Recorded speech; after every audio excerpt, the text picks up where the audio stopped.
Hey, everybody.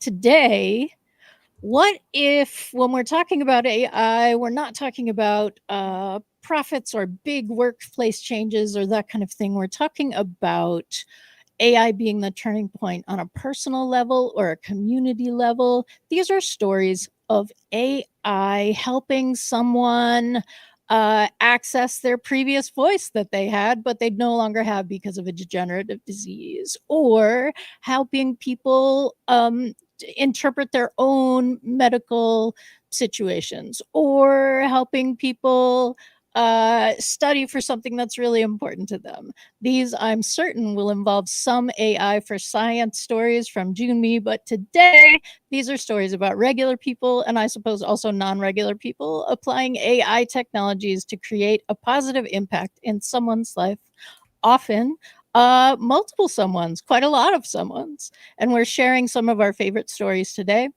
We would love to hear from you if you have some favorite stories. So go ahead and pop them in our chat or in our community, the Daily AI Show community.com. This is the Daily AI Show. It's episode 490. We are live streaming at 10 a.m. Eastern on Friday, June 20th. And thank you to all have joined and chatted in our live stream. I believe our medal winners today are Jen with gold, Jude with silver. No. Jude with gold. And Jude got bronze yesterday. Let's just make that correction. Jude with gold, Jen with silver, Justin with bronze. And hey, Brian, you were here earlier but didn't make the podium because must not be host to win. That's funny. All right. So thanks everyone. The people who are in the studio today with me are Andy, Brian, Junmi, Carl, and I am Beth. Full house today, pretty great. And so if you're watching a little later, we certainly hope that you will hit that bell, like, subscribe, and come and join us in the community to continue the discussion. Junmi, will you start us off? Because I know that you have some serious AI and science stories. Well, the big story I wanted to highlight for AI for Good is not directly an AI and science story, but will lead to those kind of outcomes. And that it is the ITU, the International Telecommunications Union, which is an arm of the UN, is having its super large, premier, giant convention showcase about AI for Good. Specifically, everything that will be talked about at the conference will be policy, governance, alignment, programs that will affect every layer of industry and society. And it's all about projects and moving forward to develop AI for a good result or good progress and things like that. And so that's the big one I wanted to highlight. And so here I can run through really quickly. Let me bring it up here. What this is all about. All right. Are you there? You are. Okay. So, like I said, it's being put on by the ITU, and they're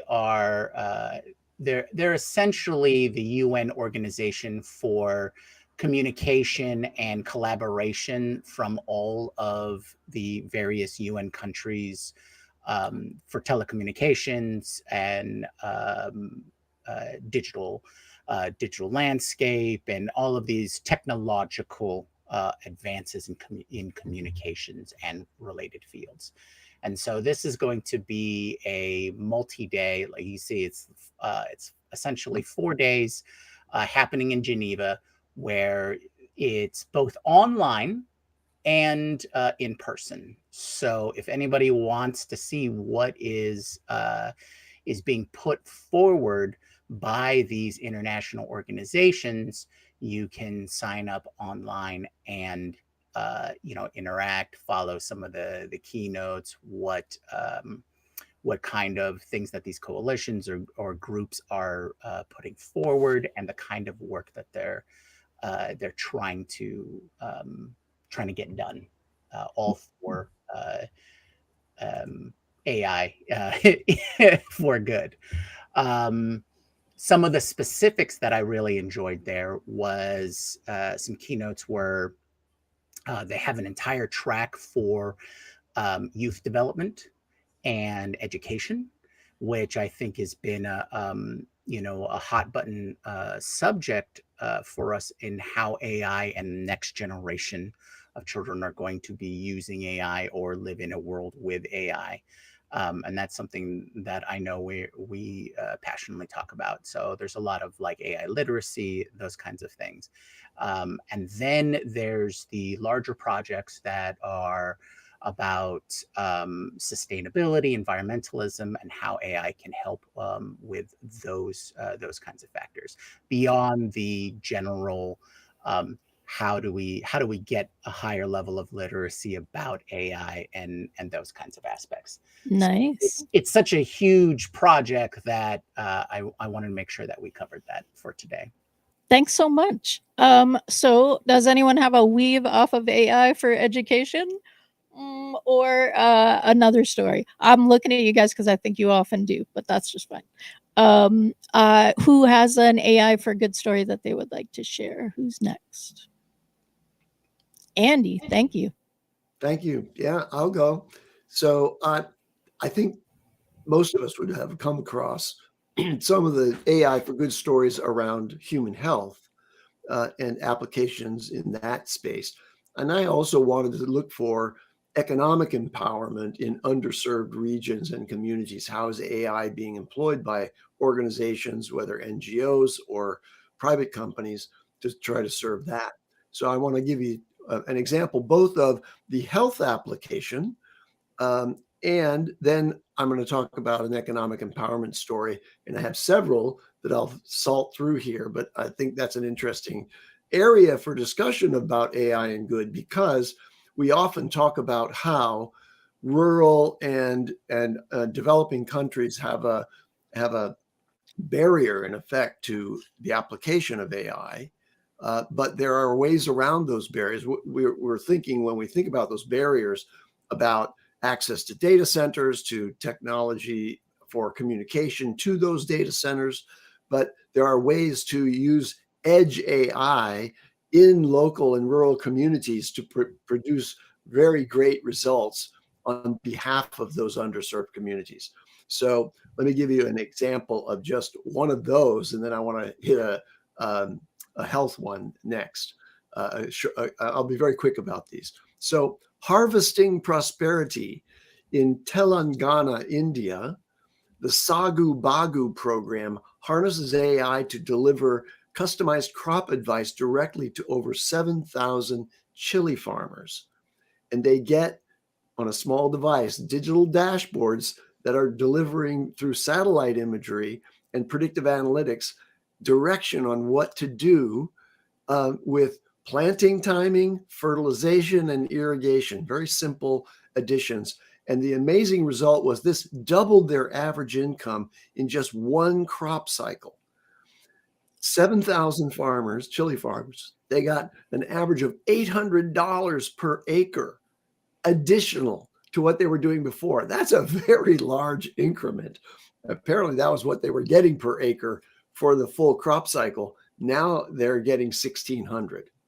So amazing story there. And now on the other side of the health equation, I really like this one because it's again a case of edge AI being delivered into underserved communities. But this is AI saving site. It's an initiative from Google's DeepMind, and it is a system that allows a simple retinal scan to provide diagnosis for diabetic retinopathy. Now, retinopathy is where the retina decays as a result of blood sugar inflammation and so on, and it is treatable, but it has to be detected first before it sufficiently degrades the retina. Now, retina scans are inexpensive devices, right? You can get your retina scanned at the Clear terminal in every one of the airports that support Clear, right? You walk up, you look into the thing, they do a retina scan, and it's standoff. It doesn't require any biometric contact. It's a quick boom, take a picture, and then Google DeepMind's technology and AI does a complete analysis of the retina and provides an output for rural communities, saving sight for thousands of people in underserved communities. Wow. Very cool. So I can do a weave off of DeepMind just because that's in one of my three stories that I have to share today. So let me just share my screen really quick because it's always nice to see the articles that this came from. And this isn't really like a full DeepMind story, but this is, there you go, show it on screen. This is really just about AI helping in renewable energy. And I think we all realize just how valuable that's going to be. AI, in one sense, has required more energy than anything in modern history. And so obviously there's been a huge push to figure out sustainable ways to get more energy. I personally believe that this will lead to, major advancements in nuclear energy, and AI is going to be part of that. That's not this particular story. What this is saying is that AI has boosted solar energy efficiency by 20% by optimizing panel orientations and tracking sunlight, as seen in Google's collaboration with DeepMind, which is a weird way of saying that, Google's collaboration with DeepMind. But I mean, what they're saying is in collaboration with DeepMind from Google is the way I think that should read. So it's a simple story, but I just think it's one of these things that's like, it's just an easy yes, right? If we can figure out how to use AI to get solar panels, which aren't terribly, I mean, they're getting more efficient every single year, but to figure out with predictive analytics, where not only do they have to face, but also through more weather predictions and machine learning and the AI side of that, also figuring out how much battery storage capacity may need to be used over X amount of following days in order to maximize the energy coming in from those solar panels. So you can see pretty quickly how this can exponentially make a massive difference for huge solar farms, where if they're able to use more AI, they're able to not only capture more energy from the sun and bring efficiency there, but then obviously help with things like battery storage and when the sun's not shining and it's raining and things like that.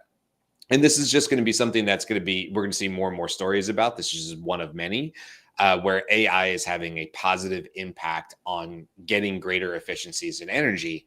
Why? Because AI needs energy increases. So it's the,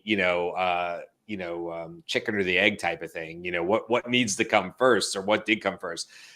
Both, and also all the time, right? So we're going to increase our energy demands are going to continue to skyrocket.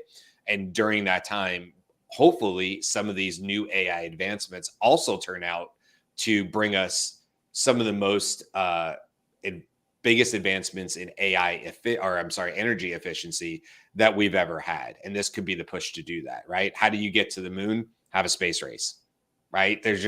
We're going to get there by 1969 and it happens, right? So like there's something to that, I think, that makes a big difference. So anyway, a little bit of Google DeepMind, but a little bit of a weave off what Andy is. Actually, one of my other stories is about agriculture, but let's go around a little bit more, I think, Beth, and I'll swerve back to that one.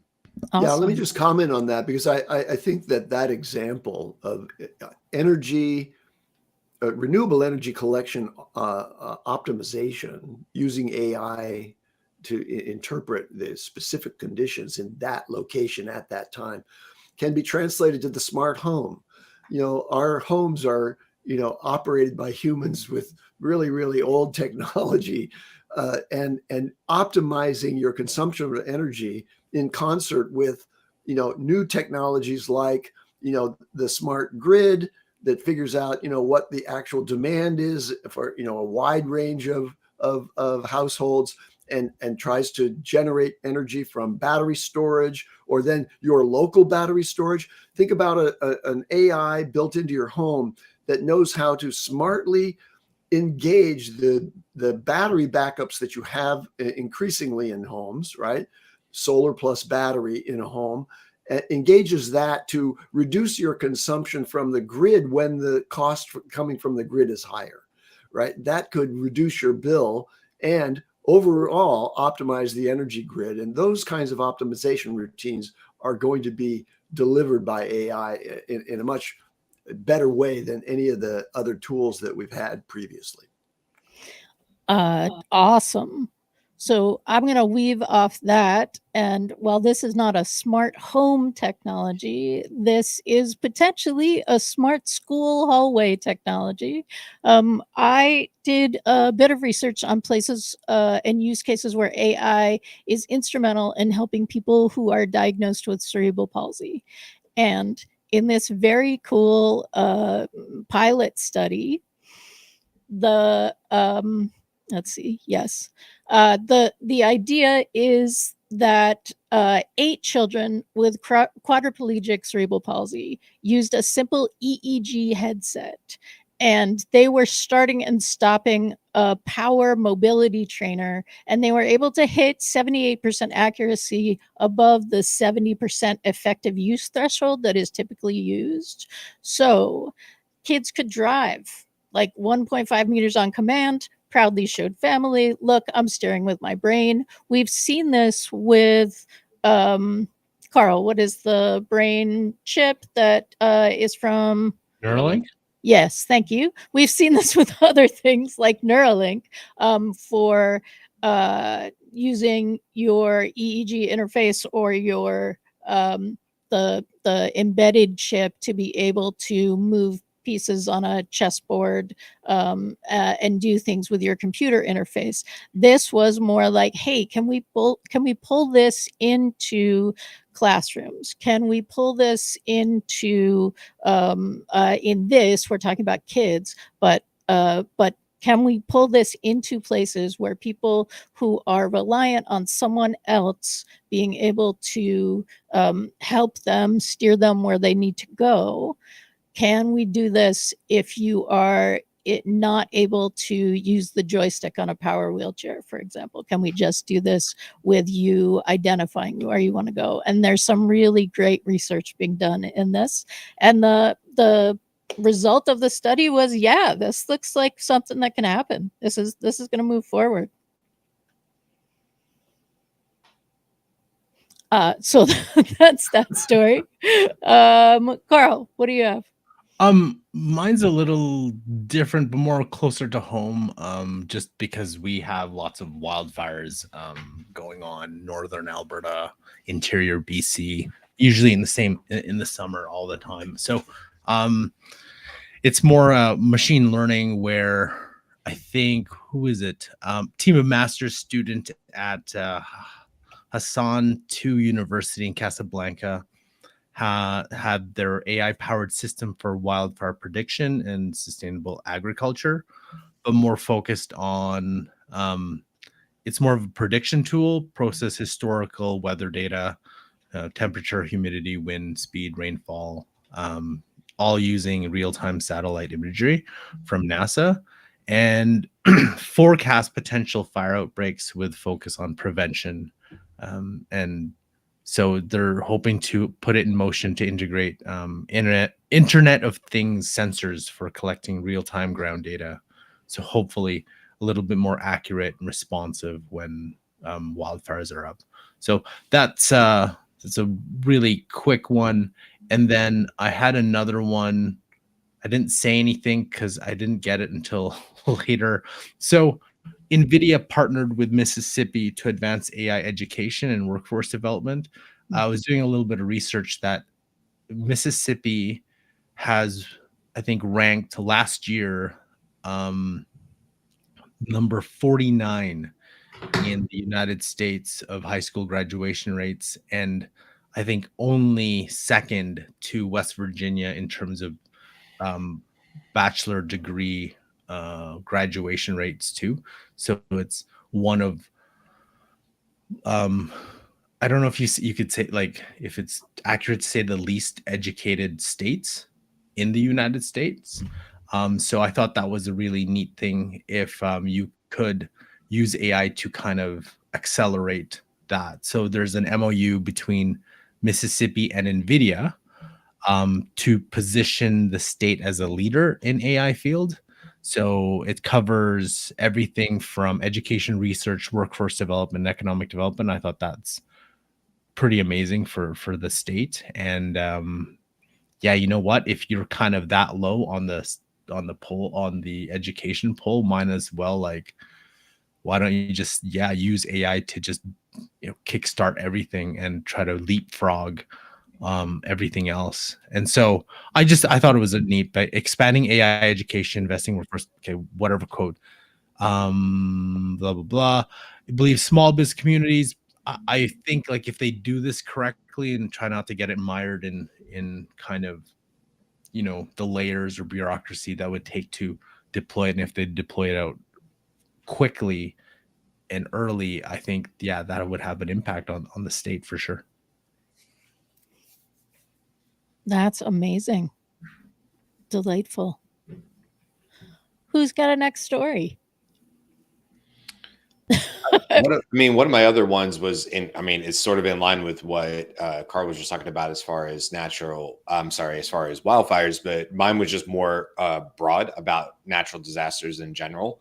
And not just natural disasters, but just emergency management. So this is like, this is a firefighter story. Let's just call it what it is. And people were saying earlier that they missed out on Jimmy saying science, science, science. And so I don't have, the only thing I can think of with fire is Beavis and Butthead. Fire. Yeah. And doing their laugh in between it. But yeah, this is, it's fire in this sense, right? It's not really fire. Like, so one of the things that I just got a ton of value from and just really dug into, as far as just generally liking the training when I was a firefighter, and also in Iraq when I was doing contract firefighting, is the NIMS, National Incident Management System. It's very, very cool to see something, and they really built it. It was already starting in California, but they really put it in place after 9/11, and essentially grows and expands and contracts based on, well, whatever the incident is, as you would imagine. And it's got lots of rules in it about, like, when things get to the next level. When do you go from very, very regional to when do you get in? We can take the wildfires in California as part of that. Clearly, that outgrew very quickly the local resources of any one particular fire department. And then it grew from there. And also, it's a different style of firefighting, right? That's wildland firefighting and structure firefighting versus what I was typically doing on a day-to-day basis. Well, AI is obviously playing a huge role in it, like Carl was saying. And really what this is coming down to is things we talk about on the show. Like, first and foremost, improved satellite internet connections, 5G speeds being more ubiquitous and being everywhere. That's going to make a huge difference. Obviously, these language models and AI models getting to the ability to be smaller sizes so they can fit on edge devices, huge deal, right? Because if I can get power to how I'm looking at something on a scene, that's going to be a massive improvement. And so we're just seeing, it's not any one thing. It's just literally watching AI become part of the routines of so many different parts of National Incident Management System. And that makes me really excited, because I always felt like when I was firefighting, and even though it was much, much more caveman and woman style before me, the riding on, Kramer riding on the back of the fire engine, in the cold, that was before me. And then I was always in a climate controlled cab, right, of my fire truck. And they'd say, oh, back in the day. And then just the way we used to do things, we used to do all our cleanup when I was an early firefighter, and we wouldn't wear our masks. To this day, I don't know what kind of damage I've done from cancer and carcinogens from just doing fire cleanup, right? And we saw that with 9/11 as well. So all these things that were still, like, although it's modern firefighting from my standpoint, and I haven't done firefighting since like 2010, to what we see today and all these advancements just makes me really excited about where this is going and where AI can have an impact. Because let's be honest, if we can send a Boston Robotics fireproof, robot into a fire or into a national incident where we have collapses or structure fires or any of the above, and we're able to not only protect human lives of the rescuers, but also perhaps get better, quicker, more efficient data about what's going on and how that NIMS system can expand rapidly. That's still very archaic today, even though it's a good system. And I think AI is just going to really truly revolutionize that and the speed and efficiency of which we can get information. And as you guys know, speed is everything when it comes to national, when it comes to incidents like this, natural disasters or whatever. It's how quickly can you organize? How quickly can you get ready? How quickly can you share really, really relevant information with all parts and pieces? And so I think what you're going to end up having is a lot of people who are these brave men and women who are part of this system are going to become part of this basically neural network. And all these nodes are going to be able to instantly share and talk to each other through better satellite connections and things like that. It makes me very excited, but puts goosebumps in my arms, quite frankly, because I was for a really brief part of my life in that system. And I know what it takes to run in 2010 ways. I'm sure 2025 is much different. And to think of where that could be in 10 years is just honestly like so exciting. It's going to save so many lives, both on the rescue side as well as people who are directly affected by these natural disasters. So I can't wait to talk more and more about, AI for good in this area alone. Right. And a little bit of a weave off of that is to go back to the AI for Good Summit, because they specifically have an entire track for natural disasters, and they have a global committee on it. Yeah. And talking about the kinds of things that they're doing.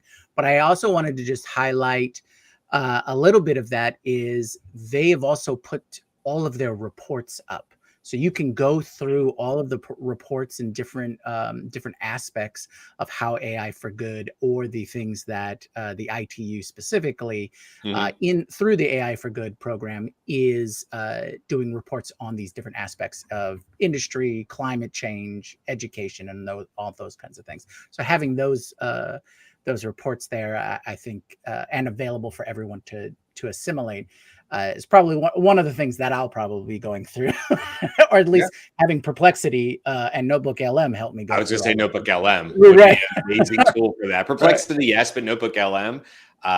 Total side note, but I spent 3 hours with my daughter yesterday. I had the day off, and she's off for summer, and we spent 3 hours yesterday talking about AI and talking about how powerful Notebook LM can be for her upcoming freshman year of school. So I highly encourage people to go look at that tool, not just for the podcasts. That's one feature of it, which, by the way, now happens in Gemini, not part of today's show, but those Google podcasts you can now do inside of a Google search, Gemini. So it's not just a Notebook LM thing anymore.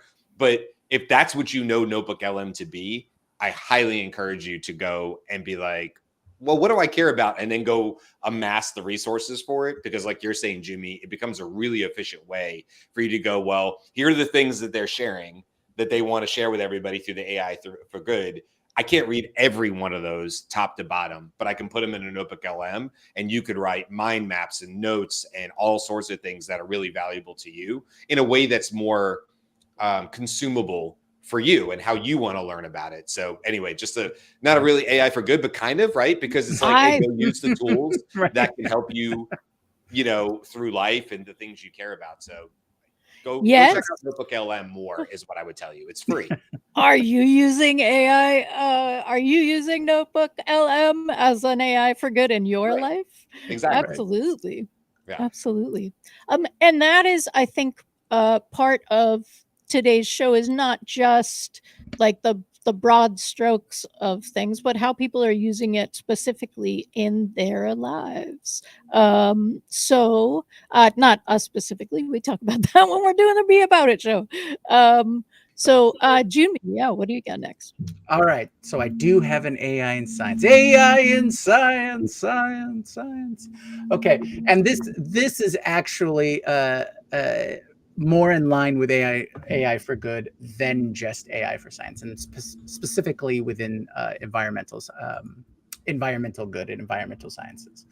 So the Paul Scherrer Institute in Switzerland have found a way to cut cement producing the cement production process, the amount of carbon footprint with a new recipe.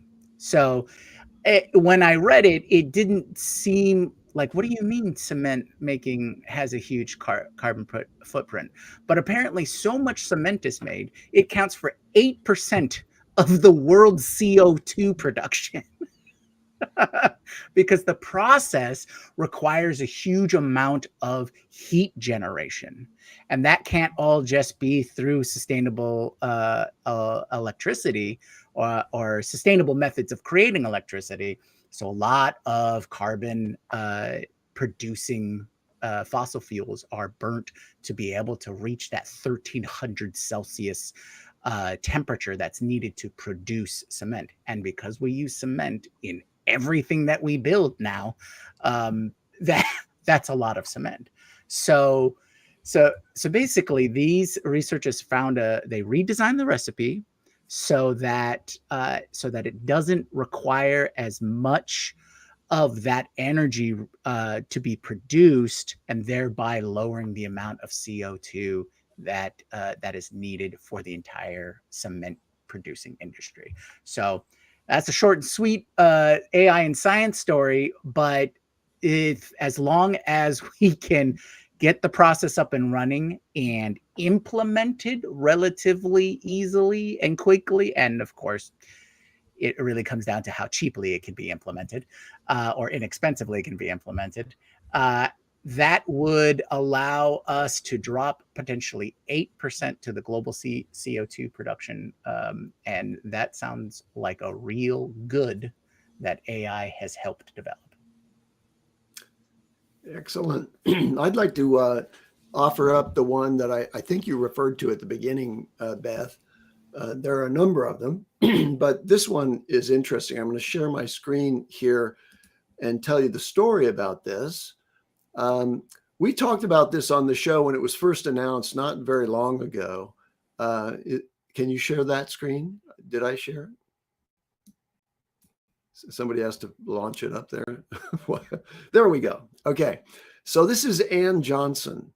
And 18 years ago, she had a brainstem stroke, and that resulted in her complete paralysis. And so she can't speak. Her vocal cords don't enunciate. UC Berkeley and UCSF use a brain-computer interface. You can see here she has an implant, and it translates her brain signals into speech. So it's tracking something in the cortex part that actually conducts speech, and then expresses her voice through the digital avatar. And why is this important? Well, in general, AI assistants are going to be important to people with disabilities of a wide range of types. And importantly, for people with really profound disability like this, can make dramatic breakthroughs using AI. Eventually, embodied AI, robotics, will assist people of all kinds of physical disabilities who, nonetheless, unlike Ann, can maintain a natural conversation with you. But this one is really, really exciting because UCSF and UC Berkeley are paving the way toward allowing people who haven't been able to speak for decades to speak again. Absolutely. And I have a weave off that. It's a program called Voice It. Let's see, do I want to share? I think I want to share. And Voice It is actually an app that is collecting non-typical voice speeches, right? So basically what wheelchair ramps did for buildings, voice AI is doing for conversations, but standard dictation tools fail for 30 to 60% of cerebral palsy users because cerebral palsy can affect the muscles that you use to speak. And so Voice It lets users record 50 custom phrases, and its model then generalizes to spontaneous speech and clear audio or captions. It works with Zoom and WebEx, ChatGPT, those kinds of things. So now we're starting to be able to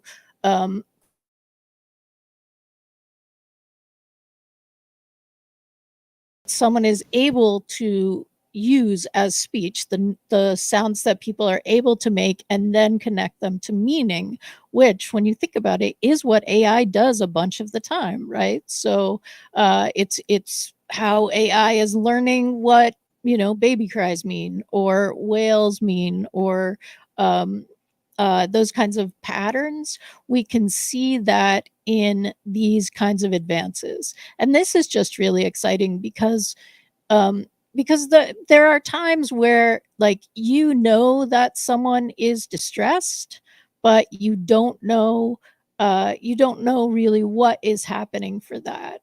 And the and right, in the same way that you want to learn that about anyone that you're caretaking, actually, but your kid or your elder, you're wanting to be able to translate some of that. So just very exciting. Thanks. I thought I was sharing. This is you were at first. Yeah. Whoa. All right, cool. It came up and then it went away, and I just thought you were done talking about that screen or something on it. Cool. Hey, I'm gonna pull. All right, I'm gonna try to do this. We'll do it. I'm gonna pull up an image on the screen. There's other words above and below it, but here's it for anybody watching at home, playing along at home, as well as the other 4 of y'all. Look at the building I'm going to show you.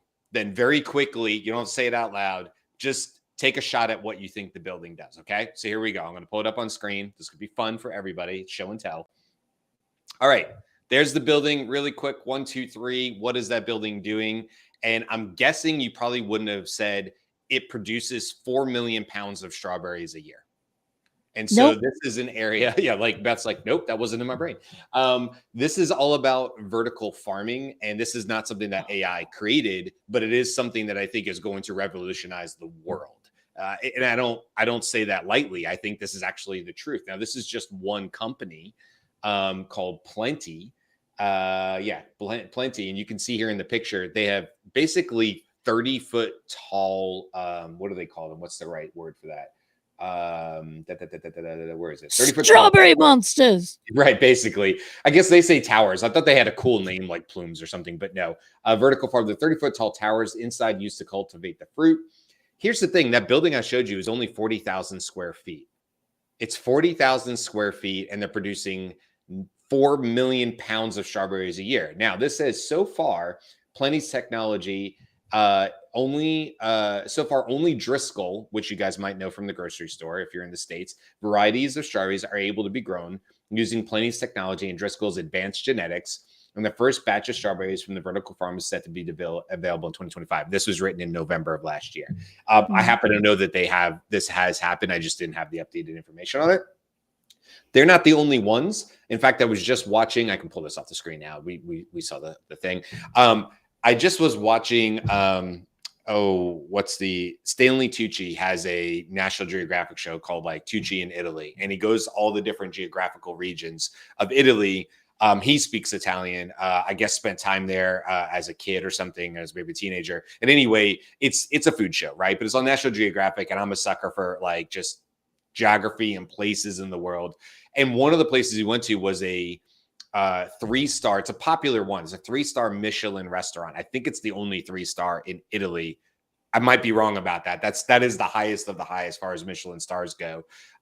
But they have a vertical farm now on site that doesn't do strawberries. It does all sorts of different types of varieties of leafy greens and plants. And basically what we're seeing over and over again is they're able to, as you would imagine with a 3-star Michelin restaurant, that is about perfection consistently. That's how you get that star, is that anytime you go in there, it should be the exact, essentially same highest level of eating, right? That's way beyond what I eat. I'm a burger guy. But if that's what you want and you want a consistently perfect experience as they define it, that's what a level star 3 would be. So you can see, or 3-star would be. So you can see how vertical farming would play a massive role in that, because through AI and through the using vertical farming, they're able to control down to the moisture levels and the just-in-time picking and all those things. And also, just like they said in this one, let me just get you the stat here. This is the Plenty Farm in Virginia. It uses 97% less land and up to 90% less water. That's crazy. 97% less land and 90% less water. So anybody that has been a fan of like Clarkston Farm on Amazon Prime, Phenomenal series, by the way. You have to like, that Top Gear type comedy sort of thing, and the buffoonery of it, which is sort of like staged, but the overall theme is like what Clarkson Farm has actually done for farming in the UK and drawing attention to it, and just how hard and devastating climate can be to as farmers, as we've all known, but it's bringing more and more attention to it. And I'm not saying every farmer in the UK can now just go build a vertical farm and employ AI. I am sure that doesn't work everywhere and for everything, but holy moly, does this look like a huge impact overall for sustainable farming, especially when you're thinking about land use, the ability to get not use pesticides, because by the way, they don't need to. There's no bugs. They don't have to worry about spraying everything with chemicals and all Roundup and all that BS that's happening right now. So they're able to control the process from front to end. Let's see, Justin said, I used to work at a vertical. Oh, no kidding. That grew hydroponic lettuce inside of retrofitted shipping containers. Each container could produce as much lettuce as 5 acres of flat farmland. See, Justin, that's what I'm talking about. Thank you so much for putting that comment in there. Anyway, vertical farming has been a thing, as Justin was just saying. AI is playing a huge role in that. And you can imagine as these, like maybe these shipping containers are now across the world, how they're able to quickly share data through AI to make sure that as adjustments are being made and efficiencies are being made in one place, they're immediately being implemented in other places as well. So I actually had a different agriculture, but it's too close to Andy's. So I pivoted to the vertical farming here, just to have a slightly different take on what AI is. But it's a great exciting story. And what's beautiful about the technology too, is it scales both ways. Like I have a buddy who lives the state over, and he grows all the lettuce and leafy greens that his family needs to eat in his living room, because there's a module that he found and then he could just buy, and now he grows all of that kind of veg in his home year round long. Yeah, that's so cool. Yeah, and even just what Justin was saying with like the shipping containers, doesn't that just sound like low barrier of entry? I don't want to wash over like what that would take with the technology or whatever. But if people are starting to say, hey, I have 3 acres of land, and although I do not want to farm and cultivate it, I would be happy to put 4 or 6 shipping containers in there if somebody else wants to come in and manage that, and I'll get a cut of the profits for using the land. Like there seems to be so many cool ways that this could perhaps work, where you have companies coming in and saying, we don't really need a lot of land, but we can work with local people, because kind of to your point, Jimmy, doesn't this need to be the Amazon model of just in time?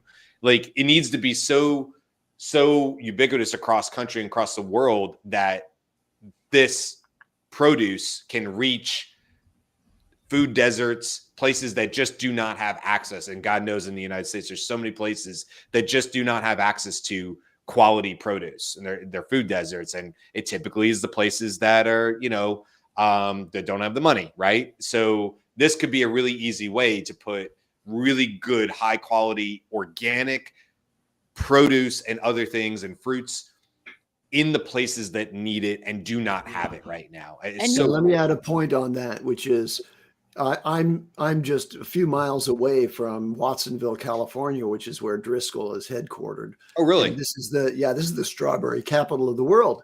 And we're lucky here in California to get pretty immediate delivery of those strawberries. But when you get Driscoll strawberries in Florida, that had to be trucked from here to there. But now imagine the future where you have micro farming in vertical systems like this, and that you eliminate the transport costs for distribution. That's a major savings for everyone involved. And those strawberries we have the Strawberry Festival, Beth and Andy. I just want to listen. Lakeland, which is just down the road from me, Andy. I mean, you got your Driscoll. We have Lakeland, and we have a Strawberry Festival that brings out the biggest bands and the coolest rides every single year. So listen. Put that show on the road. I want to see it. And that building that Brian showed was in Richmond, Virginia. So you're getting maybe some hydroponic strawberries from my neck of the woods. Yeah. One of the things that I think is really amazing in that, if we think about Brian's story about solar panels, right? And then I'm sure that there is an AI water catchment story. I don't have it, but let's like how great would it be for those systems to be like plug and play to a certain extent, right? So there's a system you could set up. We could put it in like the part of the parking lot that no one parks in because everyone's getting their food delivered now, or different kinds of things, doing things in different ways. I just think that that's very, very exciting. And I don't want to derail. I just want to bring this up just to add to this. This is one of my favorite companies, Source Global. I don't have anything to do with them. I'm not invested in them. I gladly work for them, probably for free. Don't tell them that. But like, I love Source Global. They're just one of many companies that is basically taking water directly out of the air. No, I'm probably already on your newsletter. I just wanted to bring them up as another part of that solution, right, Beth? Because like you're talking about water capture. Well, this is water captured directly out of the air. And of course, the big thing that comes up is like, is that good for the climate if we take all the humidity out of the air and then we turn it into water? But it turns out it's like, it's a minuscule amount of the total volume of moisture in the air. And so it doesn't actually have a negative. It only has a positive climate. And so that's like basically what I just showed on the screen is a solar panel that captures water. I could literally buy one of these and put it in my house right now, hook it up to whatever my filter is to my sink, or, my water filler or whatever. And I would have a renewable, not attached to anything in Florida where humidity is not an issue. We have plenty of it. And I could basically have clean drinking water consistently for my family forever and ever and ever, as long as that panel is working on my roof or whatever. So you look at solutions like that, has nothing to do with AI. But I love what you're saying, Beth. Like, when you start putting these pieces and parts together, you get something that's bigger than 2 + 2 = 4. And that gets really, really exciting. So anyway, didn't want to derail, but that is a super cool company to go check out. Absolutely. I will do so after the show today. My final stories are, so one of the things that happens with cerebral palsy is that you are noticing your baby's movements as development starts to happen.